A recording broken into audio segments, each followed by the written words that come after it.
Movie की starting में हमारी फीमेल में लीड टोंग टोंग को दिखाया जाता है, जिसने अपनी प्लास्टिक सर्जरी कर ली थी। उसने 5 साल सफ़र किया था। वह अपने बदले हुए चेहरे को देखकर सोचती है। 5 साल पहले का फ्लैशबैक दिखाया जाता है। चू फैमिली के अडॉप्टेड डॉटर चू किंग उससे कहने लगती है कि तुम्हारी माँ बिल्डिंग से कूदकर मर गई और तुम्हारे पिता अभी मनी लॉन्ड्रिंग के केस में जेल में है, और अभी थोड़ी ही देर में तुम्हारा बॉयफ्रेंड तुम्हारे सामने ही मरने वाला है। ये मेरी स्वीट सी सिस्टर के लिए मेरी तरफ से उसका बर्थडे गिफ्ट है। टोंग टोंग कहने लगती है कि तुम ऐसा क्यों कर रही हो, हमने तुम्हें 10 साल पाला है, तुम हमारे साथ ऐसा कैसे कर सकती हो।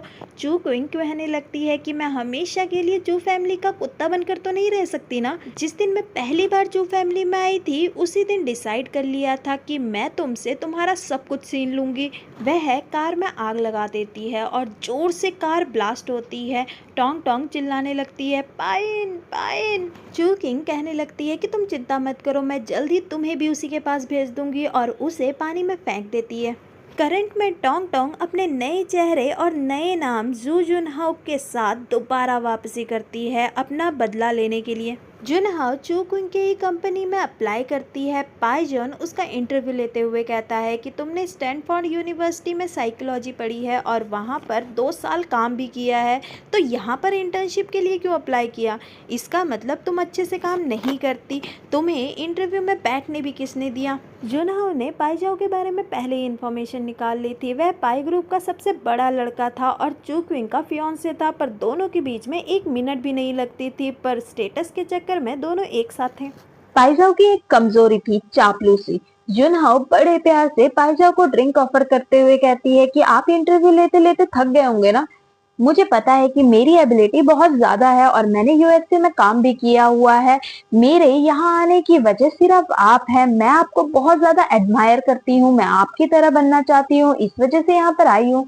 पाइजाओ तो यहाँ पर पिघल जाता है और उसे सेलेक्ट करते हुए अपनी ही टीम में रख लेता है। तभी क्विंग भी आ जाती है और उससे कहने लगती है कि मैं भी तुमसे एक लास्ट क्वेश्चन पूछना चाहती हूँ, इतना बड़ा शहर छोड़कर तुम यहाँ पर क्यों आई? तो जुनहाओ कहती है क्योंकि मैं यहाँ पर कितने सालों से आना चाहती थी, और सोचने लगती है कि मैं खुद तुम्हें जहन्नुम का रास्ता दिखाऊंगी, इस वजह से यहाँ आई हूँ। फिर पाई फैमिली के यंगेस्ट सन पाई गुंचाओ को दिखाया जाता है, जिसे जुनहाओ बहुत ज्यादा इंटरेस्टिंग लगती है। मीटिंग रूम में एक केस अपॉइंट हो रहा था जिसमें एक क्लाइंट चेन शियू की पब्लिक इमेज ठीक करनी थी। पाइजाओ उस केस को लेना चाहता था। तभी जुनहाओ कहने लगती है कि मैंने ऐसे केस यूएसए में भी हैंडल किए हैं, तो मैं इसे आराम से टैकल कर लूंगी। जिससे पाइजाओ उस पर गुस्सा होने लगता है कि मैंने तुम्हें अपनी टीम में रखा है, इसका मतलब ये नहीं है कि तुम मेरी ही लाइमलाइट चुराओगी। तभी क्विंग उस केस को जुनहाओ को देके चली जाती है। पाइजाओ को तो बहुत ज्यादा गुस्सा आता है और वह उस पर चढ़ते हुए कहने लगता है कि क्या तुम बनना चाहती हो? अभी तुम यूएसए पे नहीं यहाँ पर खड़ी हो, और ये जगह मेरी है जहाँ पर सिर्फ पाई फैमिली की चलती है। वह उस पर हाथ उठाने ही वाला था, तभी गुंचाओ बीच में आ जाता है और कहने लगता है कि ये सब ठीक नहीं है। माना मैं तुम्हारा छोटा भाई हूँ, पर मुझे अपनी फैमिली की रेपुटेशन संभालनी होगी, और जो तुम कर रहे हो इससे हमारी पूरी फैमिली में कलंक लग सकता है। पाइजाओ तो गुस्से में वहां से चला जाता है। गुंचाओ जुनहाओ से कहने लगता है कि मेरे साथ चलो, और वहां से चला जाता है। जुनहाओ सोचने लगती है कि मैंने ये सब तुम्हारे अटेंशन पाने के लिए ही किया है। फिर दिखाया जाता है गुंचाओ जुनहाओ से पूछता है कि क्या तुम यहाँ पर रिवेंज लेने आई हो? जुनहाओ तो हैरान हो जाती है और अनजान बनते हुए कहने लगती है कि ये सब तुम क्या कह रहे हो?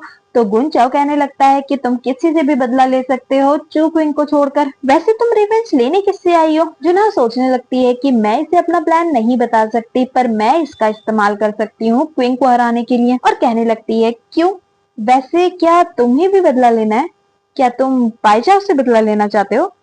मैंने सुना है पाई फैमिली के 3 लड़के थे और 5 साल पहले एक लड़के की एक्सीडेंट में मौत हो गई, और बचे पीछे तुम दोनों। रूमर सुनने में आए हैं तुम्हें प्रॉपर्टी का कोई लालच नहीं है, पर पाई फैमिली का हायर कौन नहीं बनना चाहता? मैं ठीक बोल रही हूँ ना? गुंचाओ के फेस पर स्माइल आ जाती है, दोनों हाथ मिला लेते हैं। फिर दिखाया जाता है गुंचाओ जुनहाओ को फोन कर बताता है कि शेनशाओ के केस के लिए क्विन तुम्हें कॉल करेगी, तो देखते हैं तुम क्या कर सकती हो। वहीं शेनशाओ को दिखाया जाता है जो सोफे पर बहुत ज्यादा टेंस बैठा था और उसके सामने एक चोटिल लड़की बैठी हुई थी और बहुत ज्यादा घबराई हुई थी। तभी जुनहाओ वहां पहुंच जाती है और शेनशाओ को बताती है कि मुझे आपके पीआर केस के लिए यहाँ अपॉइंट किया गया है, ये आपके कपड़े हैं, आप इन्हें पहन लीजिए। अगर कोई पूछेगा तो उन्हें बताइएगा कि मैं नाइट डिनर पार्टी में था और ज्यादा ड्रिंक कर ली थी, इस वजह से ऐसे ही सो गया। चैन शाओ वहां से चला जाता है। जुन हाओ लड़की से पूछती है कि क्या हुआ, तो लड़की कहने लगती है कि शन ने मुझे ड्रिंक पिलाई और मुझसे जबरदस्ती करने की कोशिश की। मैंने रेजिस्ट किया तो उसने मुझे बहुत मारा। जुन हाओ कहती है तो तुम्हें क्या चाहिए, तो लड़की कहने लगती है कि मुझे पैसे नहीं चाहिए, मुझे बस इंसाफ चाहिए, मैं इस आदमी को सजा दिलाना चाहती हूँ। जुन हाओ कहने लगती है कि मैं तुम्हारे बारे में अच्छे से जानती हूँ, पहले तुम लड़कों को फंसाती हो और फिर उनकी वीडियो बनाकर ब्लैकमेल करती हो। तुम ऐसा बहुत से बिजनेसमैन के साथ पहले ही कर चुके हो। लड़की की बोलती बंद हो जाती है। गार्ड्स रूम में इंस्टॉल कैमरास को ढूंढ कर लेकर आ जाते हैं। जुन हाओ कहने लगती है कि तुम चुपचाप अपने मोबाइल से सारी वीडियोस डिलीट कर दो और यहाँ से चली जाओ। हम ऐसा प्रिटेंड करेंगे जैसे कुछ हुआ ही नहीं था, या हमारे पास दूसरा रास्ता भी है। मैं सबके सामने तुम्हारी सच्चाई लेकर आ जाऊं और तुम्हारा भांडा फोड़ दूं। जुन हाओ केस को अच्छे से हैंडल कर लेती है। वही पाई जाओ गुस्से में चूपिंग के पास पहुंचता है कि तुम्हारी हिम्मत कैसे हुई मेरा प्रोजेक्ट उसे देने की। क्विंग बड़े प्यार से उससे कहने लगती है कि अगर मैं सारे प्रोजेक्ट तुम्हें दे दूंगी तो कंपनी में लोग क्या कहेंगे। मैं प्रॉमिस करती हूँ नेक्स्ट बिग प्रोजेक्ट मैं तुम्हें ही दूंगी। पाई जाओ गुस्से में उससे कहने लगता है कि भूलो मत हमारी वजह से तुम यहाँ पर पहुंची हो, वरना तुम अभी भी चू फैमिली के तलवे चाट रही होती। मुझे तुम्हारा चेहरा देखकर बहुत गुस्सा आता है और वहां से चला जाता है। क्विंग सोचने लगती है कि तुम खुद को समझते क्या हो, अगर तुम्हारे बाप और मैंने मिलकर चू फैमिली को खत्म नहीं किया होता तो पाई फैमिली आज जहाँ है वहां बिल्कुल भी नहीं होती। और किसी को कॉल कर कर कहती है कि चेक करो पाई जाओ के आसपास कोई सस्पिशियस पर्सन तो नहीं है। वही आदमी क्विंग की बात गुंचाओ को बता देता है। गुंचाओ कहने लगता है कि अभी उसे कुछ भी बताने की जरूरत नहीं है। आज गुंचाओ का बर्थडे था। रात को जुन हाओ उसके लिए केक लेकर आती है और बड़े सीडक्टिव अंदाज से उससे कहने लगती है कि क्या तुम्हारे पास लाइटर है, क्योंकि मैं माचिस लाना भूल गई। गुंचाओ तो सोचने लगता है कि आज कौन सा तुम बड़ा बवाल करने वाली हो, और उससे कहने लगता है कि हाँ मेरे पास है, आकर ले जाओ। जुन हाओ बड़े प्यार से लाइटर ले जाती है और कैंडल जलाकर उससे विश करने के लिए कहती है। गुंचाओ कहने लगता है कि मैंने कई सालों से अपना बर्थडे नहीं मनाया है, तो तुम्हें ये सब करने की जरूरत नहीं है। वैसे भी मुझे विश पर कोई भी भरोसा नहीं है, मैं खुद पर भरोसा रखता हूँ। जुनहो कहती है कि मैं भी, और उसके बहुत ज्यादा करीब चली जाती है और उसे सीड्यूस करने की कोशिश करती है।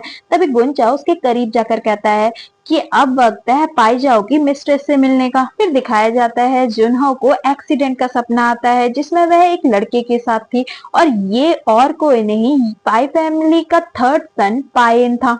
वह उससे बहुत प्यार करती थी और उसके चेस्ट पर एक नाइफ का निशान था जो टोंग टोंग को बचाते हुए उसे लगा था। वह अपने रिलेशनशिप को पक्का करने वाले थे, मतलब एक दूसरे से शादी करने वाले थे। तभी कार जोर से ब्लास्ट होती है जिससे जुनहो की नींद खुल जाती है और सोचने लगती है कि 5 साल बाद मुझे आज फिर से ये सपना आया है। तभी उसे पाई गुंचाओ की याद आ जाती है और वह सोचने लगती है कि मुझे वो इतना ज्यादा फैमिलियर क्यों लगा। तभी उसे पाई गुंचाओ का कॉल आ जाता है जिसके चेस्ट पर वही नाइफ का निशान था, मतलब हमें समझ आ जाता है कि जरूर वह पाए नहीं होगा। वह उससे कहता है कि पाई जाओ की मिस्ट्रेस मिल गई है, अब देखते हैं तुम कितना संभाल पाती हो। जुनहो कहने लगती है कि तुम सब कुछ मुझ पर छोड़ दो, मैं सब कुछ हैंडल कर लूंगी। फिर दिखाया जाता है जुनहो पाई जाओ की मिस्ट्रेस जाओ जिंगली से टकरा जाती है और कहने लगती है कि मैं सब जानती हूँ, तुम और पाई जाओ रिलेशनशिप में है, और जिस बच्चे को पाई जाओ अपना समझकर इतना ज्यादा प्यार लुटा रहा है वह उसका है भी नहीं।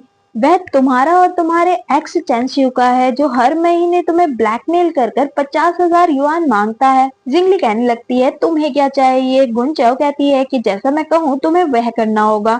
वही चैनशियू गुस्से में था क्योंकि जिंगली उसका कॉल नहीं उठा रही थी। वह कहने लगता है कि तुम्हारी इतनी हिम्मत कि तुम मेरा कॉल इग्नोर मारो, मैं तुम्हारी और मेरी फोटोज जाकर उस शो कॉल तुम्हारे लवर को भेज दूंगा, फिर तुम्हें पता लगेगा। तभी वहां पर गुंचाओ पहुंच जाता है और उसे एक ऑफर देता है। फिर ऑफिस में दिखाया जाता है पाई जाओ के पास जिंगली की फोटो पहुंच चुकी थी और वह गुस्से में ऑफिस से बाहर निकलता है, जिसे च्यूकिंग देख लेती है और सेक्रेटरी आकर च्यूकिंग को बताता है कि पाई जाओ के बाहर अफेयर चल रहा है, जिसे सुनकर उसे भी बहुत ज्यादा गुस्सा आता है कि तुम मेरे साथ ऐसा नहीं कर सकते, अब तुम्हारा बाप भी तुम्हें मेरे हाथों से नहीं बचा सकता। चैनशियू जिंगली पर गुस्सा कर रहा था कि भूलो मत हमारा एक बच्चा भी है, अगर तुम्हारे वो सो कॉल्ड लवर पाई जाओ को इस बारे में पता चल गया तो तुम्हारा क्या होगा तुम खुद ही समझ लो। ये सब बातें पाई जाओ सुन लेता है, उसे तो बहुत ज्यादा गुस्सा आता है। चैन शाओ उससे टीज करते हुए कहने लगता है कि तुम पाई जाओ ही हो ना, हम अभी तुम्हारे ही बारे में डिस्कस कर रहे थे कि तुमसे पैसे कैसे निकलवाए जाए, तुम्हें खुश करने के चक्कर में इसने मेरा बच्चा तुम्हें दे दिया, तुम कितने ज्यादा बेवकूफ हो। पाई जाओ को तो बहुत ज्यादा गुस्सा आता है और वह चेंशाओ का गला पकड़ लेता है। जिंगली उसे छुड़ाने की कोशिश करती है तो पाइजाओ उसे भी झटक कर उससे भी लड़ने लगता है कि तुम्हारी हिम्मत कैसे हुई मुझे धोखा देने की। तभी वहां पर क्विंग पहुंच जाती है और कहने लगती है व्हाट अ शो। इतने में पाइजाओ कुछ कहता जिन्हा वहां पहुंच जाती है और पाइजाओ से कहने लगती है शाओजाओ ने ये फाइनेंस डिपार्टमेंट के डॉक्यूमेंट तुम्हारे लिए भिजवाए हुए हैं, उसे काम पड़ गया था इस वजह से वो नहीं आ पाया और उसने मुझे ये दे दिया।